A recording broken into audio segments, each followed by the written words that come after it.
नमस्कार। आज हम बात करेंगे ठंड और ठंड से वृद्धों के शरीर, मन और आसपास के वातावरण में होने वाले बदलाव और बीमारियों की। वृद्ध, जिन्हें मेडिकल भाषा में हम जीरियाट्रिक एज ग्रुप में कंसिडर करते हैं, यानी कि ऐसे लोग जिनकी आयु 65 वर्ष या उससे अधिक है। मैं डॉक्टर उमंग नौटियाल, कंसल्टेंट फिजिशियन, आज अपनी वीडियो सीरीज के इस वीडियो में बताऊंगा कि कैसे उम्र के साथ होने वाले बदलाव, जो कि संरचनात्मक बदलाव और क्रियात्मक बदलाव यानी कि स्ट्रक्चरल एंड फंक्शनल चेंजेस, और उनके वजह से ठंड के प्रति हमारी बॉडी का रिस्पॉन्स और उसमें आने वाले बदलावों की। सर्दियों में बॉडी की इम्यूनिटी जनरली काफ़ी कम हो जाती है और रेस्पिरेटरी ट्रैक्ट यानी कि आपके सांस के रास्ते में होने वाले इन्फेक्शंस काफ़ी बढ़ जाते हैं, और बढ़ती उम्र के साथ शरीर की रोग प्रतिरोधक क्षमता यानी कि इम्यूनिटी और भी ज़्यादा कम हो जाती है, और इन बीमारियों की वजह से होने वाला नुकसान काफ़ी बढ़ जाता है। बढ़ती उम्र के साथ बॉडी का जो थर्मोरेगुलेटरी रिस्पॉन्स है, जिसके बारे में हमने पिछली वीडियो में बात की थी, वो भी गड़बड़ा जाता है, जिसकी वजह से बॉडी का heat producing mechanism and heat preserving mechanism यानी कि जो हीट बनाने का मैकेनिज्म है और हीट बचाने का मैकेनिज्म है, वो दोनों गड़बड़ा जाता है। इन सब बदलावों की वजह से बुजुर्ग लोग ज़्यादा वल्नरेबल हो जाते हैं ठंड और उससे होने वाले नुकसान के लिए। और एक वजह है बॉडी के सबक्यूटेनियस फैट यानी चर्बी की परत, जो कि हमारी चमड़ी या स्किन के नीचे होती है, उसका कम हो जाना। एज के साथ कम हुए सबक्यूटेनियस फैट की वजह से बॉडी का इंसुलेशन पावर यानी कि शरीर की गर्मी को रोक के रखने की क्षमता भी काफी कम हो जाती है। जाहिर सी बात है, अगर वृद्धों को ठंड ज्यादा लगेगी तो उससे होने वाली तकलीफें भी ज्यादा होंगी। बढ़ती उम्र की वजह से जोड़ों का पानी सूख जाता है, जोड़ों में मौजूद कार्टिलेजेस और हड्डियां उम्र की वजह से होने वाले वियर एंड टियर की वजह से कमजोर हो जाती हैं, और सर्दियों में फिजिकल इनएक्टिविटी और बढ़ती ठंड की वजह से जोड़ों में अकड़न, सूजन, दर्द और इससे संबंधित अन्य समस्याएं काफी बढ़ने लग जाती हैं। और एक समस्या जो कि वृद्धों में बहुत आम है, वो है श्वास संबंधी समस्याएं, यानी कि खांसी, सांस लेने में तकलीफ, थोड़ा सा चलने में सांस का चढ़ जाना इत्यादि। यदि आपके पेरेंट्स या आपके ग्रैंड पेरेंट्स बहुत समय तक स्मोकिंग या धूम्रपान करते रहे हैं, उन लोगों में ये तकलीफ ज़्यादा देखने को मिलती है। हमारे पहाड़ों में हमने देखा है काफ़ी जगहों पे अभी भी इंडोर कुकिंग या घर के अंदर आग, चाहे खाना पकाने के लिए या वातावरण को गर्म रखने के लिए, जैसे अंगीठी, सिगड़ी या ये सब चीज़ें, उससे उत्पन्न होने वाला धुआं भी आपके जो श्वास नली है उसे बुरी तरीके से इफेक्ट करता है और आपकी तकलीफें बढ़ा देता है। मौसम में आने वाले बदलाव अपने साथ लोगों की दिनचर्या में भी कई बदलाव लेके आते हैं, जैसे कि कंफर्ट ईटिंग यानी आराम से बैठ के स्नैक्स खाने की आदत। कंफर्ट ईटिंग में आजकल हम देख रहे हैं, जैसा मौसम है, त्योहार है, लोग केक्स, गजक, रेवड़ी, मीठी चाय, ये सब चीज़ों का सेवन थोड़ा ज़्यादा बढ़ा देते हैं। ठंड की वजह से स्पेशली हमारे पहाड़ों या बाकी ठंडे इलाकों में लोग दिन भर धूप सेकते हैं और फिर शाम होते ही अपनी कंबल रजाई ओढ़ के सो जाते हैं। ऐसे में एक तो फिजिकल इनएक्टिविटी हो गई, दूसरा कंफर्ट ईटिंग हो गई। इन सब की वजह से बाकी समस्याओं के साथ साथ बीपी, शुगर का बढ़ जाना एक मेजर कंसर्न है। ये सारी बीमारियां हम लाइफस्टाइल रिलेटेड प्रॉब्लम्स के अंदर काउंट करते हैं। बढ़े हुए बीपी और शुगर के नुकसान के बारे में हम आने वाली वीडियो के माध्यम से आपको बताएंगे। विशेषकर ठंडे पहाड़ी इलाकों में पर्सनल हाइजीन भी एक बहुत बड़ा इशू है। प्रॉपर टॉयलेट्स का ना होना, घर में गीजर्स, हीटर्स की व्यवस्था ना होना एवं अन्य चीज़ों के अभाव की वजह से लोग पर्सनल हाइजीन को इतना इम्पोर्टेंस नहीं देते हैं, जिसकी वजह से बहुत सारे इन्फेक्शंस जो कि आपकी स्किन से रिलेटेड फंगल इन्फेक्शंस हो सकते हैं, स्केबीज हो सकता है, या फिर सिस्टमिक इन्फेक्शंस यानी कि आपकी बॉडी के अंदर होने वाले इन्फेक्शंस, उनका खतरा भी बढ़ जाता है। बुजुर्गों में भूलने की बीमारी और एज रिलेटेड कॉग्निटिव डिक्लाइन भी एक आम समस्या है, जिस कारण से कई लोग अपनी ठंड से रक्षा करने में असमर्थ हो जाते हैं। ऐसे लोगों में कॉग्निटिव डिक्लाइन की वजह से जो एक्टिविटीज़ ऑफ डेली लिविंग है, जैसे कि अपनी हाइजीन करना, ब्रश करना और नहाना, कपड़े पहनना, dressing up properly for the occasion, dressing up appropriately as per the environment, ये सब चीज़ें खराब हो जाती है, जिस वजह से वो लोग अपनी ठंड से रक्षा नहीं कर पाते हैं। इसलिए हमें ज़्यादा एक्टिवली और ज़्यादा कंसर्न से बुजुर्गों को देखना चाहिए। सर्दियों में होने वाले फिजियोलॉजिकल चेंजेस जो कि आपके शरीर में बदलाव हैं और लाइफस्टाइल रिलेटेड चेंजेस की वजह से आपका बीपी बढ़ सकता है। ऐसे पेशेंट्स में हार्ट अटैक, स्ट्रोक या स्ट्रोक से होने वाले पैरालिसिस या और बाकी कई समस्याएं होने का खतरा काफ़ी बढ़ जाता है। तो यदि आप ब्लड प्रेशर की दवाइयाँ लेते हैं और आप बुजुर्ग हैं तो सर्दियों में आपको अपना बीपी रेगुलरली चेक करना चाहिए। सर्दियों में मेंटल स्ट्रेस, एंजाइटी, डिप्रेशन का बढ़ना भी देखा गया है। संभवतः इसकी वजह फिजिकल एक्टिविटी का कम होना, सोशल इंटरेक्शन का कम हो जाना, सनलाइट एक्सपोजर का कम हो जाना और ऐसी कई सारी चीज़ें, dehydration and so many causes are there जिसकी वजह से ये सब तकलीफ़ें आ जाती हैं। तो सर्दियों में हमें बुज़ुर्गों की मेंटल हेल्थ का भी ख्याल रखना बहुत ज़रूरी है। ये सब बातें अभी हमने जो कही, ये सारे चेंजेस हैं, जो तकलीफ़ें जो पॉसिबली उन लोगों को हो सकती है। पर अब हम बात करेंगे कि कैसे ठंड से बचा जा सकता है और कैसे इससे होने वाले नुकसान को कम किया जा सकता है। ठंड से बचने के लिए सबसे ज़रूरी है avoiding going out when it's not Sunny, यानी कि सुबह के वक्त सूरज निकलने से पहले और शाम के वक्त सूरज ढलने अनावश्यक रूप से बाहर निकलना अवॉइड करें। अगर बहुत ज़रूरी हो तो ही बाहर जाएं और बाहर जाते हुए प्रॉपर इंसुलेशन का ख्याल रखें। अपनी बॉडी को इंसुलेटेड रखने के लिए आप कपड़े जो आप पहन रहे हैं वो आप मल्टीपल लेयर्स में पहन सकते हैं। इसके लिए आप ठंड के हिसाब से 3 से 4 लेयर्स का इस्तेमाल कर सकते हैं। सबसे पहले सबसे भीतर की बेस लेयर के लिए आप कोई इनर वेयर या थर्मल्स जो कि पानी सोख सके, शरीर का पसीना सोखने की क्षमता रखें, उसको आपको यूज़ करना चाहिए। उसके बाद जो आपकी मिडल लेयर है, ये आपकी इंसुलेटिंग लेयर है जो आपकी बॉडी की हीट को बचा के रखेगी। उसके लिए आप कोई स्वेटर्स, वुलन्स, फ्लीस या कुछ भी ऐसी चीज़ों का इस्तेमाल कर सकते हैं। ये हुई अंदर की 2 layers, inner layer and middle layer, जिसे हम बेस लेयर और मिडल लेयर भी कह सकते हैं। बाहर की लेयर के लिए हम 1 से 2 चीज़ों का इस्तेमाल कर सकते हैं डिपेंडिंग ऑन कितनी ठंड है। और अगर तो वहाँ पे जहाँ जिस इलाके में आप रहते हैं अगर वहाँ बर्फ़ पड़ती है या अगर वहाँ पे बारिश हुई है तो अगर आपको बाहर जाना है तो एक रेन प्रूफ या स्नो प्रूफ कवर भी होना ज़रूरी है। जो आपका सबसे बाहर का कोट है इसे हम शेल लेयर भी कहते हैं। ये शेल आपको बचा के रखता है प्रकृति में होने वाले बदलाव जो कि हैं तेज़ हवा, ठंड, बारिश, इन सब चीज़ों से। दूसरा, अपने शरीर के बाकी हिस्सों को ढकना जिसमें आपके हाथ पैर, आपका सर, आपका गला आ जाते हैं, जिसके लिए आप वुलन कैप्स, टोपी, मफलर, ग्लव्स या और सब प्रोटेक्टिव वेयर्स जब जैसी ज़रूरत हो उसके हिसाब से पहन सकते हैं। दूसरी सबसे ज़रूरी चीज़ है फिज़िकल एक्टिविटी। फिज़िकल एक्टिविटी के कई फ़ायदे हैं। पहला फ़ायदा है हीट प्रोड्यूस करना। आप जैसे ही कुछ काम करने आप लगेंगे उससे आपकी बॉडी हीट प्रोड्यूस करेगी। फिजिकल एक्टिविटी का दूसरा फ़ायदा है कि आपके शरीर में यदि और कोई बीमारियां हैं आप उनसे बचने में, जैसे एक्सरसाइज से आपकी एक्स्ट्रा कैलोरीज बर्न होंगी तो आपकी जो एक्स्ट्रा शुगर्स आपने कंज्यूम किए हैं वो ठीक होगा। जो आपकी बाकी लाइफस्टाइल रिलेटेड प्रॉब्लम्स हैं जैसे कि ब्लड प्रेशर, इसको भी आपको कंट्रोल करने में काफ़ी मदद मिलेगी। तीसरी सबसे ज़रूरी चीज़ है जो सर्दी की वजह से आने वाली जोड़ों में अकड़न, सूजन या दर्द की तकलीफ, उसमें भी आपको काफ़ी आराम मिल सकता है। तो फिजिकल एक्टिविटी ठंड में कैसे की जाए? जो पहाड़ी इलाके हैं या जो ठंडे इलाके हैं वहाँ पे सुबह और शाम के वक्त या दिन के वक्त भी ज़्यादा बाहर निकल पाना संभव नहीं हो पाता है।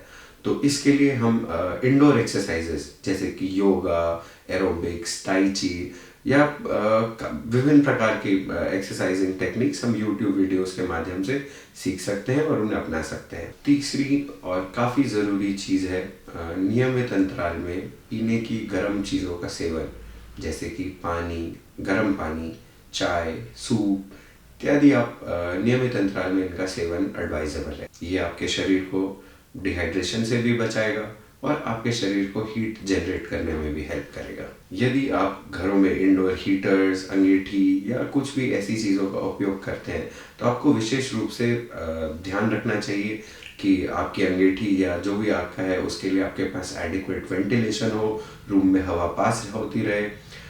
कोई भी ऐसी चीज़ जो कि जल सकती है जैसे कि कंबल, तकिया, रज़ाई वगैरह आप अपने हीटर्स से दूर रखें।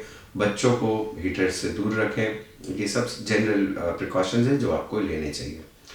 धूप निकलने पर आप सीजनल फ्रूट्स का सेवन कर सकते हैं जो आपको काफ़ी विटामिन प्रोवाइड करेगा, जिससे आपकी इम्यूनिटी बढ़ेगी और आपको हाइड्रेशन में भी हेल्प करेगा। सर्दियों में न्यूट्रिशन एक बहुत इंपॉर्टेंट चैलेंज है क्योंकि हीट प्रोड्यूस करने के लिए बॉडी की रिक्वायरमेंट्स थोड़ी सी ज़्यादा बढ़ जाती हैं। तो अगर आप हेल्दी हैं तो आप थोड़े थोड़े समय में कुछ कुछ खाने का सेवन करते रहिए। अगर आप डायबिटिक हैं तो एक्स्ट्रा स्नैक्स के लिए आप अपने शुगर्स चेक करिए। यदि आपके शुगर इन सब सावधानियों के बावजूद बढ़ा हुआ आता है तो आप अपने डॉक्टर से संपर्क कीजिए। हो सकता है आपकी दवा को बदलने की ज़रूरत पड़े। और एक बहुत इम्पॉर्टेंट चीज़, यदि आप बुज़ुर्ग हैं और आप स्मोकिंग और ड्रिंकिंग करते हैं, यानी कि आप धूम्रपान करते हैं और शराब का सेवन करते हैं, तो आपको इसको कम से कम करते हुए छोड़ देना चाहिए। यदि दिन के किसी भी वक्त आप अपने घर के बुजुर्गों में कुछ तकलीफें, जैसे कि ज़्यादा खांसी, सांस लेने में तकलीफ, चलने फिरने में तकलीफ, सांस लेते हुए सीटी जैसा साए साए आवाज़ आना, या शरीर के किसी एक हिस्से में कमज़ोरी या पैरालिसिस का होना, बिहेवियर में, उनके बर्ताव में, उनके बातचीत में कोई बदलाव आना, बोलते वक्त जुबान का लड़खड़ाना जिसे हम स्लरिंग ऑफ स्पीच कहते हैं, छाती में कोई दर्द जैसे कि चेस्ट पेन, बेहोशी, चक्कर या बहुत ज़्यादा बुखार जिसके साथ कपकपी भी आ रही है, या फिर पेन, दर्द का बढ़ जाना जिसकी वजह से उनकी डेली लाइफ में डिसेबिलिटी आ गई है कि वो अपने रोज़मर्रा के काम नहीं कर पा रहे। अगर इनमें से कोई भी बिंदु आपको अपने घर में मौजूद बुजुर्गों में दिखता है तो आप तुरंत अपने नज़दीकी डॉक्टर से संपर्क कीजिए और उनको इवैल्यूएट करवाइए और ज़रूरत पड़े तो उनका इलाज करवाइए।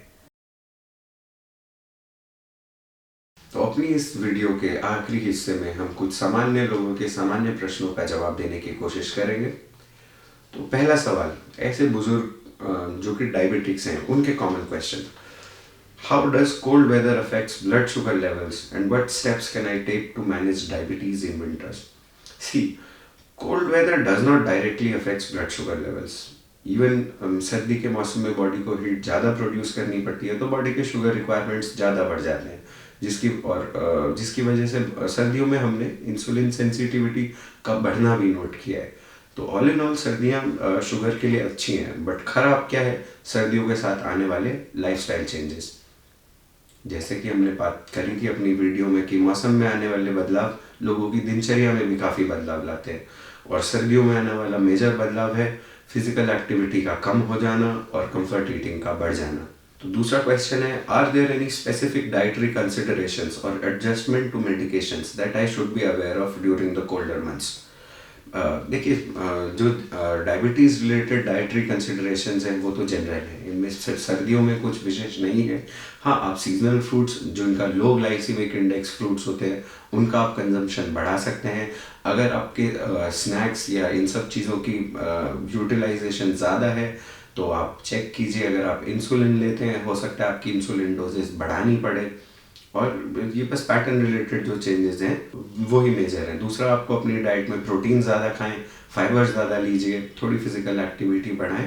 Otherwise there is no such specific thing जो आप सिर्फ विंटर्स में करेंगे और बाकी सीजन में नहीं। How can I stay physically active in winter and are there any specific exercises that are safe and beneficial for individuals with diabetes? अगर आप सीनियर हैं, अगर आप जीरियाट्रिक एज ग्रुप में आते हैं, अगर आप वृद्ध हैं, तो आपके लिए माइल्ड टू मॉडरेट इंटेंसिटी जो एक्सरसाइजेज होती हैं, एरोबिक एक्सरसाइजेज, वो रिकमेंडेड हैं।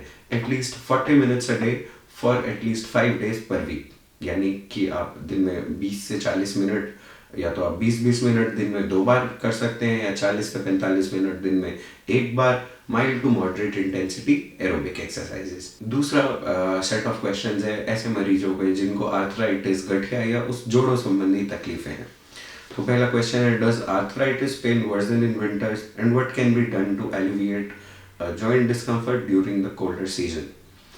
सो पेन, पर्टिकुलरली पेन से ज़्यादा विंटर्स में स्टिफनेस बढ़ती है। जॉइंट स्टिफनेस की बढ़ने से, फिजिकल इनएक्टिविटी की बढ़ने से पेन उसका एक एक्स्ट्रा सिम्टम है। And what can be done to alleviate joint discomfort? आप सर्दी से बचे रहें, थोड़े थोड़े अंतराल में आप स्ट्रेचिंग एक्सरसाइजेस कीजिए। इसके लिए आप नॉर्मल स्ट्रेचिंग एक्सरसाइजेस कर सकते हैं। Are there any specific exercises or stretches that can help improve joint flexibility and reduce stiffness in winter? देखिए, अगर यदि तो आप आर्थराइटिस है, इसका मतलब आपकी हड्डियों में ऑलरेडी कुछ प्रॉब्लम है, तो आपको एडवाइज्ड है लो इम्पैक्ट एक्सरसाइजेस। आप इस चीज़ को गूगल कर सकते हैं, आप इससे संबंधित वीडियोस दे सकते हैं, या अगर आपको इसकी ज़रूरत है तो हम आने वाली वीडियोस की मदद से आपको समझाएंगे कि लो इम्पैक्ट एक्सरसाइजेस क्या हो सकती हैं और आप क्या कर सकते हैं। दूसरी चीज़, यदि आप बुजुर्ग हैं, आपको बहुत समय से आर्थराइटिस है, आपको चलने फिरने में तकलीफ आ रही है, तो आप वॉकिंग एड्स इस्तेमाल कर सकते हैं, फैमिली में किसी और का सपोर्ट ले सकते हैं, या इस तरीके की चीज़ें आप अपना सकते हैं। अब हम बात करेंगे ऐसे बुजुर्ग जिनको श्वास रिलेटेड समस्याएं हैं, यानी कि रेस्पिरेटरी डिजीजेज हैं। तो पहला सवाल है, how can I protect my lungs from respiratory issues during the cold season, specially if I have conditions like COPD और एस्थमा। तो जहाँ तक आपके लंग्स को बचाने की बात है, हमें, यदि आपको ऑलरेडी ऐसी बीमारियां हैं तो ऑलरेडी आपकी लंग की स्थिति बहुत ज़्यादा ठीक नहीं है, तो सबसे पहले आपको अवॉइड करना है बाहर जाना। इस साल हम देख रहे हैं हमारे पहाड़ों में, उत्तराखंड में, हिमाचल में, इवन सब जगह बहुत सूखी ठंड पड़ रही है। बारिश का ना होना, बर्फबारी का ना होना, इसकी वजह से हम एक्सपोज्ड हैं ड्राई एयर से। अब ड्राई एयर जो है वो बहुत हार्मफुल है हमारे पूरे रेस्पिरेटरी ट्रैक्ट के लिए। जो हमारी रेस्पिरेटरी ट्रैक्ट में एक म्यूकोस मेम्ब्रेन होती है, जिसे हम पानी की एक बहुत पतली परत के तौर पे हम सोच सकते हैं, वो उसे सुखा देती है। उसको सुखाने की वजह से हमारे नाक, गला, छाती, फेफड़े, ये सब चीज़ों में सूजन और बाकी तकलीफें आ जाती हैं। तो फर्स्ट एंड फॉरमोस्ट, आप ड्राई एयर को इनहेल करने से बचें, मुंह से सांस लेना अवॉइड करें, मास्क का इस्तेमाल करें। यदि आपको COPD या आप किसी चीज़ के लिए कोई ऑक्सीजन आप इस्तेमाल करते हैं तो आप ह्यूमिडिफाइड ऑक्सीजन यूज़ करें। और थोड़े थोड़े समय में कुछ भी आप ठंडा, कुछ भी आप गर्म पीने की चीज़ों का इस्तेमाल करें। Are there any specific precautions to take when it comes to indoor heating systems to prevent exacerbation of respiratory symptoms? देखिए, अगर हम इंडियन सिनेरियो की बात करें या स्पेसिफिकली अपने पहाड़ों के सिनेरियो की बात करें, तो हमारे इंडोर हीटिंग सिस्टम्स जो है वो बहुत ज़्यादा डिपेंडेंट है आग में। जहाँ भी आग होगी, आग से प्रोड्यूस होगा धुआं, और जो धुआं है वो आपके लंग्स के लिए बहुत ज़्यादा हानिकारक है। तो अगर आप कुछ ऐसे इंडोर हीटिंग सिस्टम्स यूज़ करते हैं जिनमें धुआं प्रोड्यूस होता है, मेक श्योर कीजिए कि वो धुआं बाहर जाए, प्रॉपर वेंटिलेशन हो और आप उसके एक्सपोजर में कम से कम आए। और यदि आप ऐसी एस्थमा के लिए, अपनी COPD के लिए कोई भी दवाएं लेते हैं, आप अपने इन्हेलर्स, अपनी बाकी दवाइयाँ अपने पास रखें। ज़रूरत होने पर आप उनका तुरंत इस्तेमाल करें, और बुखार आने पर, खांसी बढ़ने पर या ज़्यादा तकलीफ होने पर आप तुरंत अपने डॉक्टर के पास जाएं। क्योंकि यदि आपको इन्फेक्शन है तो सिर्फ आपके इन्हेलर्स आपकी हेल्प नहीं करेंगे। इन्हेलर से आपके सिम्टम्स कम हो सकते हैं, परंतु बीमारी का इलाज आपका अस्पताल में होगा। What are the signs of respiratory infections and when should I seek medical attention during winter? देखिए, यही बात हम जस्ट अभी कर रहे थे कि रेस्पिरेटरी इन्फेक्शन अगर है, अगर आपको बहुत ज़्यादा प्रोडक्टिव कफ हो रहा है, अगर आपके साथ एसोसिएटेड सिम्टम्स जैसे कि बुखार, कमजोरी, एक्सरसाइज इंटॉलरेंस, वीकनेस, मलेज, बॉडी एक, ये सब चीज़ें अगर आप कभी भी नोट करें तो तुरंत आप अपने फिजिशियन से संपर्क करें। चौथी कैटेगरी में हमने रखा है ऐसे लोग जो बुजुर्ग हैं और जिन्हें हार्ट या कार्डियक डिजीजेज हैं, हार्ट संबंधी तकलीफें हैं। तो उनके सवाल थे कि how does cold weather impact cardiovascular health and what precautions should I take if I have a heart condition. तो इस चीज़ को समझने के लिए डिटेल्स में आपको, हमने अपनी पिछली वीडियो में भी इस बारे में बात करी थी कि सर्दी से होने वाला जो सबसे first and foremost cardiovascular change है इज पेरिफेरल वेसोकंस्ट्रिक्शन। शरीर की जो छोटी खून की नसें हैं वो सिकुड़ जाती हैं, जिसकी वजह से आपका सारा खून जो है वो शरीर के बीच के हिस्से में आ जाता है, जिसकी वजह से हार्ट का काम 2 गुना बढ़ जाता है। एक, उसके पास ज़्यादा खून है पंप करने के लिए, दूसरा उसे ज़्यादा ज़ोर से पंप करना है ताकि खून की सिकुड़ी हुई नसों में भी आपका खून पहुँचे। अगर ऑलरेडी आपको हार्ट की समस्या है, सर्दियों में आपका ब्लड प्रेशर बढ़ सकता है। इस ब्लड प्रेशर के बढ़ने से आपका हार्ट अटैक होने का खतरा, स्ट्रोक होने का खतरा, पैरालिसिस होने का खतरा, अन्य आदि काफ़ी खतरे आपको बहुत ज़्यादा हैं। इनसे बचने के लिए सबसे पहले हमने जो आपको टेक्निक्स बताई है कैसे ठंड से बचा जाए। बीच बीच में आप अपना ब्लड प्रेशर मॉनिटर करते रहिए, अगर वो ज़्यादा है तो आप उसके लिए दवा लीजिए। आपकी हार्ट संबंधी जो भी दवाएं आपकी पहले से चलती हैं आप उनको रेगुलरली लेते रहें, अपने डॉक्टर से फॉलोअप में रहें। Are there any specific lifestyle modifications or medication adjustment needed to manage cardiac health during winter? इसमें डायरेक्टली ऐसा स्पेसिफिक कुछ नहीं है, बट आपको अपनी ब्लड प्रेशर की मेडिसिन टाइम पे लेनी है। अगर आप सर्दियों में कंफर्ट ईटिंग कर रहे हैं तो, और मिठाइयाँ और ये सब सीज़न होने की वजह से अगर आपका मिठाइयों का और बाकी स्वीट्स का कंजम्पशन बढ़ता है तो आप अपनी कोलेस्ट्रॉल की जांच कराएं। आपकी यदि कोई कोलेस्ट्रॉल की या लिपिड की दवा चलती है तो हो सकता है कि सर्दियों में उसको बढ़ाने की ज़रूरत पड़े। अदरवाइज कोई ऐसा स्पेसिफिक दवा बदलने की ज़रूरत नहीं। What are the warning signs of a heart-related emergency in winter and how should it be addressed promptly? The most important and first sign is chest pain. यदि आपको छाती में दर्द हो जो आपके कंधे की तरफ जाता हो या बाजू की तरफ जाता हो, बहुत तेज छाती के बीच के हिस्से में आपको दर्द हो, आपको कोई स्ट्रोक के सिम्टम्स जैसा हमने बताया कि किसी शरीर के एक तरफ के हिस्से का ना चलना, आवाज़ का लड़खड़ाना, चेहरे का एक तरफ टेढ़ा हो जाना, या और भी कई सिम्टम्स हैं जो इससे रिलेटेड कॉम्प्लिकेशंस के हो सकते हैं, वो आपको नोटिस में रखने हैं। अगर हाथ पैरों में कोई, आपके दोनों पैरों में सूजन बढ़े या और कोई इससे स्वास्थ्य संबंधी तकलीफें बढ़े तो वो भी हार्ट की प्रॉब्लम के इंडिकेटिव हो सकते हैं। अब आखिरी में जनरल विंटर हेल्थ रिलेटेड कुछ question. 5 tips for staying warm in winters. Stay indoors, avoid going out if it's not necessary. बीच बीच में आप गर्म पानी पीते रहिए, अपनी बॉडी को इंसुलेटेड रखिए और फिजिकल एक्टिविटी, इंडोर एक्सरसाइजेस बढ़ाइए। How can I maintain a healthy immune system during winter to prevent common illnesses? अगर आप शहरों में रहते हैं और आपका सन एक्सपोजर कम है और विटामिन, फ्रूट्स, इन सब का और फलों का, सब्जियों का कंजम्पशन कम है तो आप एक मल्टीविटामिन टैबलेट्स अपने डॉक्टर के प्रिस्क्रिप्शन से ले सकते हैं। यदि आप रूरल एरियाज़ में रहते हैं और या फिर आपके पास गुड एक्सेस है फ्रूट्स का, सीजनल फ्रूट्स का, वेजिटेबल्स का, तो आप उनका कंजम्पशन बढ़ाइए। What safety measures should I take to prevent slips and falls, especially considering the increased risk for older adults in icy conditions? ये पहाड़ी डॉक्टर से काफ़ी पहाड़ी सवाल हुआ है। तो यदि आप किसी बर्फीले इलाके में रहते हैं जहाँ पे बर्फ़ ज़्यादा पड़ती है, ऐसे केस में आप स्ट्रिक्टली अपने घर के बुज़ुर्गों को समझाएं कि वो घर से बाहर नहीं निकलेंगे। घरों में यदि आपके यहाँ पाला पड़ता है या बर्फ़ पड़ती है तो आप सेफ्टी रेल्स इंस्टॉल करवाइए जिसे पकड़ के वो वॉक करें, या फिर अगर आप ये सब नहीं कर सकते हैं तो आप बुज़ुर्गों को असिस्ट कीजिए, आप उनको अपनी सहायता से बाहर ले जाइए और बाहर सिर्फ तब लेके जाइए जब वो बहुत ज़्यादा ज़रूरी हो। अभी हमारे क्वेश्चन समाप्त हुए, अब हम इस वीडियो को यहीं समाप्त करेंगे। स्वस्थ रहिए, सुखी रहिए, धन्यवाद।